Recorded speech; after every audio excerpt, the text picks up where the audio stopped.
Hello friends, welcome back to my channel. We've had a lot of stuff going on this weekend in regards to the Quintonsimon case.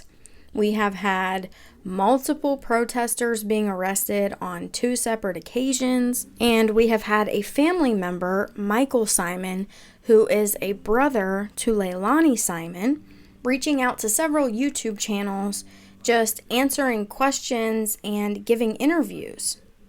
One also other important interview was over on Alex Erickson's channel, where she interviews Cher from Voices Behind the Wall, because Cher has been in communication with Billy Jo. So in this first live, Cher is actually texting with Billy Jo while this live stream is happening, and she's answering any questions that anyone may have, as well as showing the text messages on screen between her and Billy Jo and what those answers are. So I did watch this live stream and I took some notes. So we are going to go through all of the most important key points, and I just want you to keep in mind that all of this information is allegedly coming from Billy Jo. Now, I am making a more detailed timeline video as well. I just wanted to get this information out to you guys first, so be on the lookout for that. So, in the very beginning of the live stream, they're just kind of talking amongst each other. They do bring up the situation where Leilani and Billy Jo went out for drinks, and Cher said that this was just some of Billy Jo's female friends, that they're all welders, and that they were just trying to get Billy Jo out of the house. She says that Leilani herself did not have anything to drink, and that Billy Jo had a shot. About the waiter getting the waiter's phone number, Cher said that the waiter was Leilani's age, and I'm just going to leave it at that. So now this is Cher reading a text message from Billy Jo. It says, "Tell them I am doing what I was told to do, and I am angry. I want no matter who, what, how to suffer, and I am mad. I cannot support a lie when the truth comes out and she hasn't told me she will walk alone."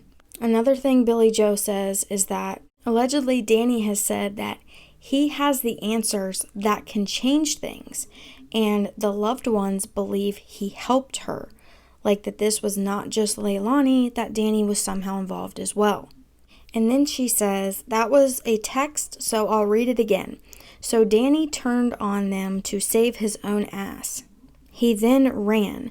I believe it was 2 kids on coke, fucked up, and panicked." So we've heard several things about why Billy Jo had custody of the children, if there was a CPS order or not. And Billy Jo says that Leilani willingly gave her custody, that there was no CPS or court order involved in that. Now, another thing that's being said is that Leilani never confessed and never said that she herself doesn't remember what happened. So the family is basically stating that the FBI are the ones who told Leilani she must not remember, or she does not remember what happened to Quinton. Now, this was also said again by Michael as well in a different live stream. So I will play that audio for you. And in this audio, Michael is reading a note that Leilani has written and handed to him because she is listening to this live stream. "Just so everyone knows, the FBI are the ones telling me I don't remember. This never came from me.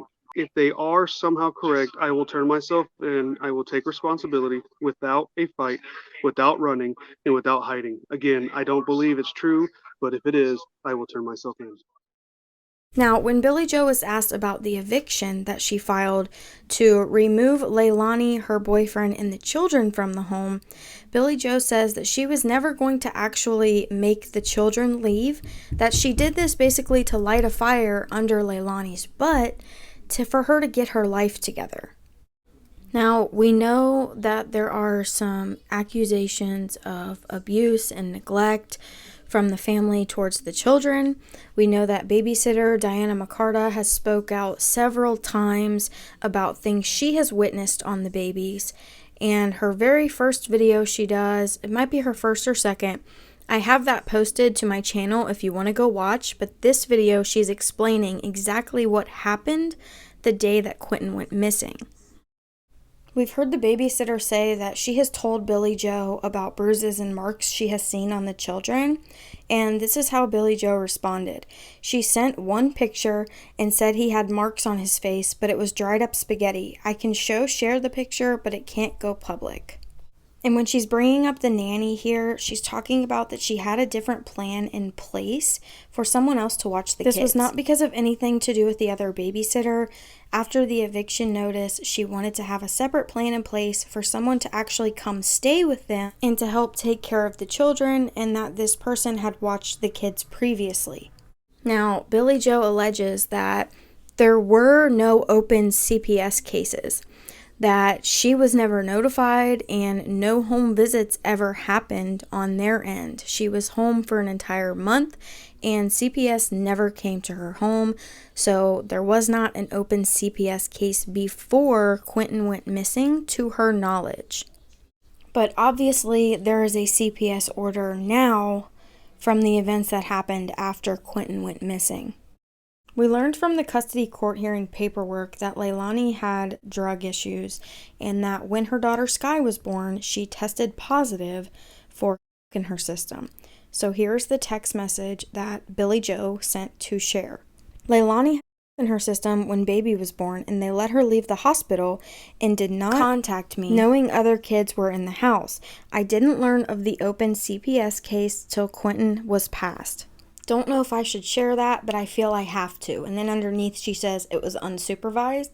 So she's talking about the previous time when she had custody of the children. Leilani did not have any kind of supervised visitation with her children because it was willingly given to Billy Joe.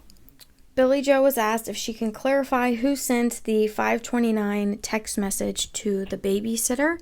And she said that it was in fact Danny right here at the very top. She also says the back door was open for 3 hours before the text was sent to the babysitter.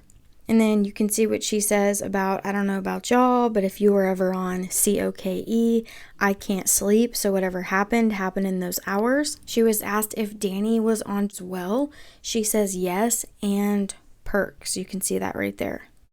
Then she says Danny has slid under the rug and got away with it. He keeps changing his story. Now, from an interview that Michael did, from 2:40 a.m. to 5:44 a.m.